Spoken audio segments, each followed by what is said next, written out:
I would like to welcome you to the December 11th, 2024 City of Henderson Board of Zoning Adjustment Hearing.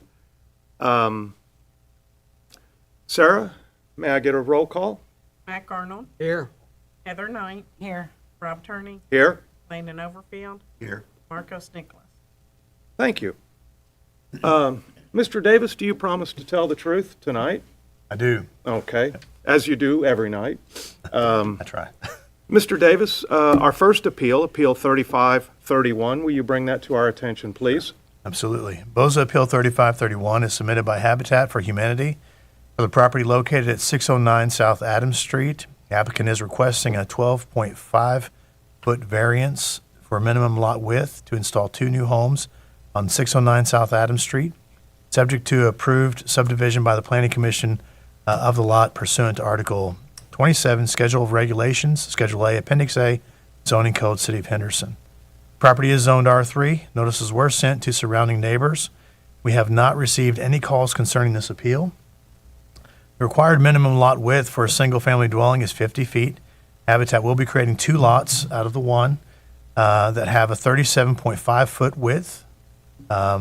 Three of the six properties on the same side of the street from Plum Street to the alley are under 30 feet wide as measured from GPS.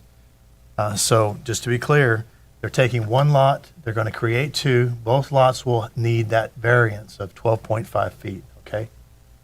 The strict application of the provisions of the zoning ordinance imposes an unnecessary hardship on the applicant or deprive the applicant of reasonable use of the land.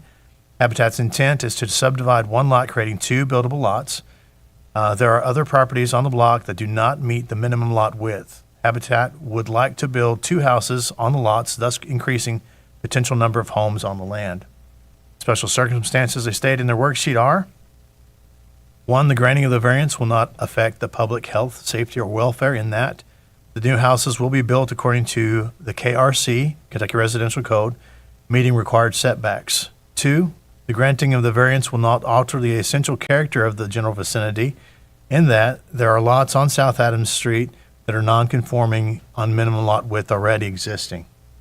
Three, the granting of the variance will not cause a hazard or nuisance to the public in that all runoff will be retained on the property.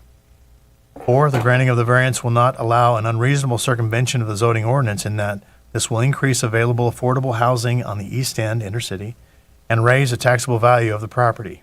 Staff has reviewed the request and submit the request for the board's consideration and action. Thank you, Mr. Davis. And to reiterate what I think I heard you say is, this is pretty typical in this particular neighborhood. This is going to fit in with the neighborhood in the lot size and the homes. Yeah, yes. If you were to look at GIS, I don't know if we can pull that up or not, but there's six lots. I think one of the handouts Has that on there? represents the neighborhood. Yeah, we're really This not, particular one. the density is pretty consistent with Okay. what's existing. Okay. Yep. Okay. Thank you, Mr. Davis. Does this board have any questions for Mr. Davis? Any questions? Yes, sir. Steve, I'm very, very familiar with this property in this area. Live 2 blocks away, 802 South Adams. There is a need for nice housing in that area, is there not? Oh, yeah. And a lot of the houses are, some of them are, I think, abandoned and in a lot of disrepair. So I'm assuming that was considered when making the decision to put 2 Habitat houses there. Yeah, I'm sure it was. I mean, we can talk to Matt about that, but it definitely is a need in the area, and it would increase, obviously, property value, tax income, et cetera. Are there any other questions for Mr. Davis? Any other questions? If there are no other questions, I'll call the representative for Appeal 3531 to the podium, please. Please sign in with your name and address.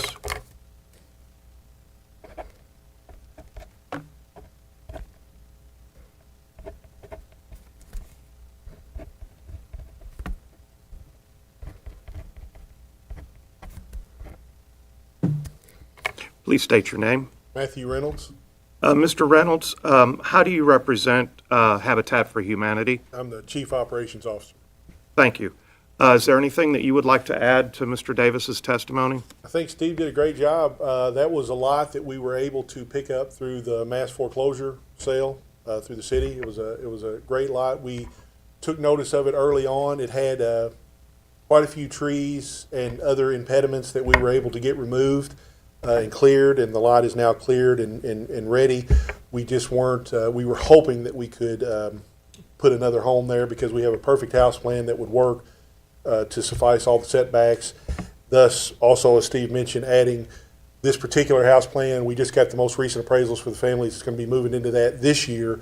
Those appraisals on those houses were $145,000, which was up $6,000 from last year. So by the time we get to build on this lot, these two homes, the appraisals may be upwards of where we will have created $300,000 of taxable revenue by putting these two homes on this property, as opposed to just one.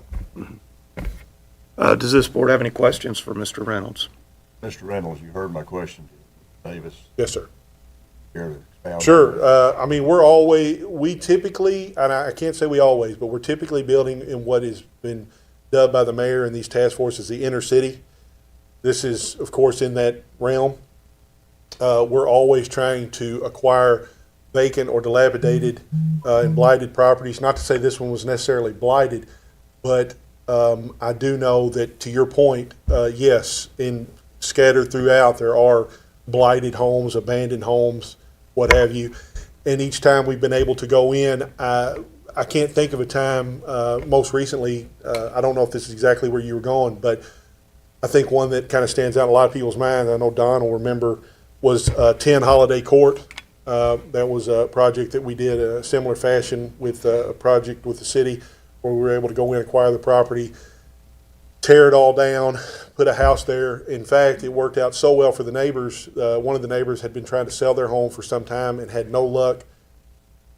Pretty quickly after the Habitat home was built, they were able to get almost $30,000 more than they were asking when the other dilapidated or blighted home was there. So we do believe that our mission is to create affordable housing, but also at the same time working with the city to revitalize the area in which we build, which this would be a great spot for these homes. And if I can talk about, he referenced the city's mass foreclosure, the lot that they were able to do in mass foreclosure.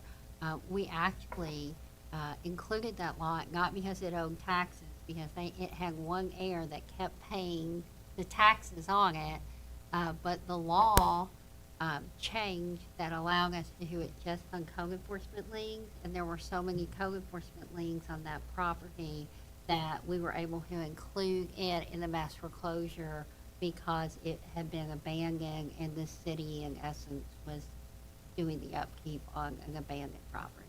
So that goes That mass supplement what foreclosure, you yeah. talked about. The mass foreclosure process has been a tremendous value to our organization. Without it, we would probably have, over the last 3 years, had somewhere around 12 less lots in our inventory. So we're very thankful that the city has, and one of the only cities in Kentucky that are using that, and we've benefited tremendously from it. So. Any other questions for Mr. Reynolds? Any other questions for Mr. Reynolds? If there are no other questions for Mr. Reynolds, you may be seated. Is there anybody here to speak for or against Appeal 3531? Is there anybody here to speak for or against Appeal 3531?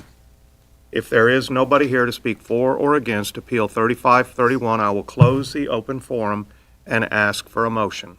Mr. Chairman, I make a motion to approve Appeal 3531 for a 12.5-foot variance for minimum lot width to install two new homes at 609 and 611 South Adams Street, subject to the approval of the subdivision of the lot, the property located there at 609 and 611 South Adams, and that all water should be diverted away from the neighborhoods, and the granting of the variance will not affect the public health, safety, or welfare in that the new homes will be built according to KRC's minimum required setbacks. The granting of the variance will not alter the essential character of the general vicinity in that there are lots on South Adams Street that are non-conforming on minimum lot width already existing. The granting of the variance will not cause a hazard or nuisance to the public in that runoff will be retained on the property, and the granting of the variance will not allow the unreasonable circumvention of the zoning ordinance in that this will increase the value available affordable housing at the east end and raise the tax value of the property. May I get a second, please? Second. Is there any further discussion among this board? I don't know that it would matter, but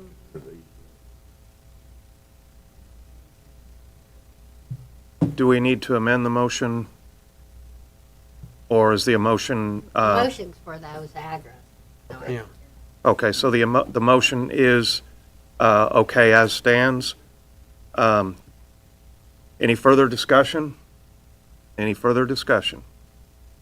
May I get a vote? Mac, Yes. Heather, Yes. Lehman. yes. Thank you. Mr. Reynolds, Appeal 3531 has been approved with certain conditions. Those conditions can be discussed with Mr. Davis. Thank you very much for your time. Mr. Davis, our next appeal, Appeal 3532, will you bring that one to our attention? Yes, sir. Questionable one. Boza Appeal 3532 is submitted by Hugh and Rebecca Stone for the property located at 250 8th Street. The applicant is requesting a 4-foot side yard setback variance for the installation of a deck toward the east property line pursuant to Article 27, Schedule of Regulations. Schedule A, Appendix A, Zoning Code, City of Henderson. This property is zoned R1. Notices were sent to surrounding neighbors. We have not received calls concerning this appeal. Side yard setback in an R1 zone is 10 feet. The variance worksheet states that there are special circumstances for this particular lot that make it different from other lots in the same zone. The lot is 8 feet more narrow and contains 980 square feet less than a standard R1 lot by virtue of variances granted in 1990 prior to the plat approval in 2000, reducing the 3 non-conforming lots to 2 new lots. The Hoffman subdivision and consolidation is approved at C53-2000. Special circumstances they state in their worksheet are: the granting of the variance will not affect public health, safety, or welfare in that the proposed extension of the deck is adjacent to an alley and is across the alley from the back of the Boys and Girls Club, a non-residential building, and will remain a 6-foot setback from the property line adjacent to the alley. 2, the granting of the variance will not alter the essential character of the general vicinity in that the home directly across 8th Street sits closer to the alley than the required 10-foot setback.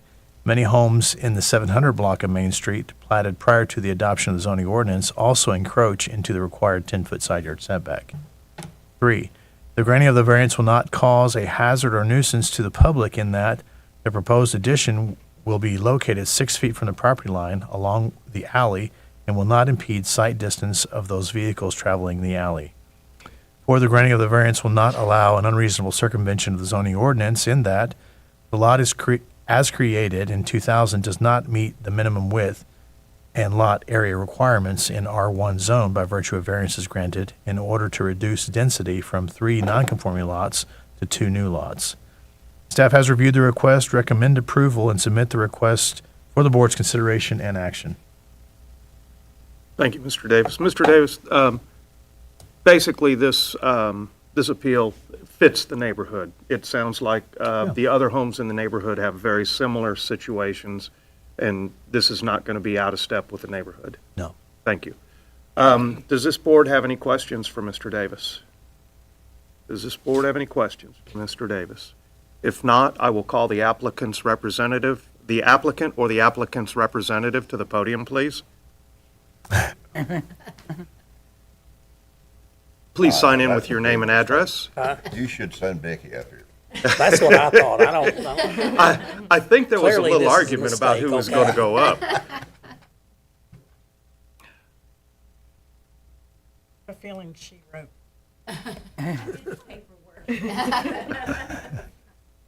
The fair trade-off. Please state your name. You Stone, Mr. Stone, do you promise to tell the truth? I do. Thank you so much. Is there anything that you would like to add to Mr. Davis's testimony? Not really, just answer any questions you might have. Oh, okay. Does this board have any questions for Mr. Stone? I'll get my assistant up here. Any questions for Mr. Stone? If there are no questions for Mr. Stone, you may be seated. Okay, Thank you so much. And I know this is going to sound ridiculous, but is there anybody here to speak for or against Appeal 3532? Mrs. Stone, please stay seated. Is there anybody here to speak for or against Appeal 3532? If there is nobody here to speak for or against Appeal 3532, I will close the open forum and ask for a motion. You realize this is being televised throughout Henderson. People are sitting, watching this intently. They need to find something to do. I'll make the motion, Mr. Chairman. Thank you. I move we grant appeal number 3532 for a 4-foot side yard setback variance in order to allow the addition of a deck toward the east property line in the lot located at 258th Street, which is currently zoned R1 with the following conditions. The construction of the new deck will not divert water runoff onto a neighboring property, nor will it alter the natural flow of water. 2, the new deck will be built according to all building and zoning regulations of the City of Henderson. The evidence submitted through the written documents attached to the appeal and submitted through the testimony at the preceding hearing confirms, and we find 1, the east lot line borders an alley running from 8th Street to 7th Street, and where adjacent to the subject lot is at the rear of the Boys and Girls Club, and will be only 4 feet closer to the alley than the normal side lot setback of 10 feet. The size of the subject lot is 8 feet more narrow and 980 square feet smaller than the standard R1 lot as it is shaped in the 1999 approval by variances. 3, the continued intended use of the property is for residential purposes. Further, the aforementioned evidence presented show the granting of this appeal will not adversely affect the public health, safety, or welfare, as the improvement will be for residential use consistent with the current use. Will not alter the essential character of the general vicinity, since the surrounding properties are also used for residential purposes. Same reasons we find the variance will not cause a hazard or a nuisance to the property and will not allow an unreasonable circumvention of the requirements of the zoning regulations for the same reasons. May I get a second, please? Second. Is there any discussion concerning this motion? Any discussion? There is no discussion. I'll ask for a vote. Mac, Yes. Heather, Yes. Raymond. Yes. Thank you. Mr. and Mrs. Stone, Appeal 3532 has been approved with certain conditions. Feel free to get with Mr. Davis to discuss those conditions if you need. Thank you very much. I appreciate your time. Is there any other business to come before this board tonight? If there is no other business to come before this board tonight, I would like to ask for a motion to accept the meeting minutes of November 20th, 2024. Motion to accept the minute? Second? A second? Second. Vote? Mac, Yes. Heather, Rob, Yes. Raymond. Yes. Are we good to adjourn? I move we adjourn. Thank you, everybody, and have a wonderful evening. Have a Merry Christmas and a Happy New Year. Thank you, Rob. Thank you. So Same you're to going to you. be staying here for tomorrow, other?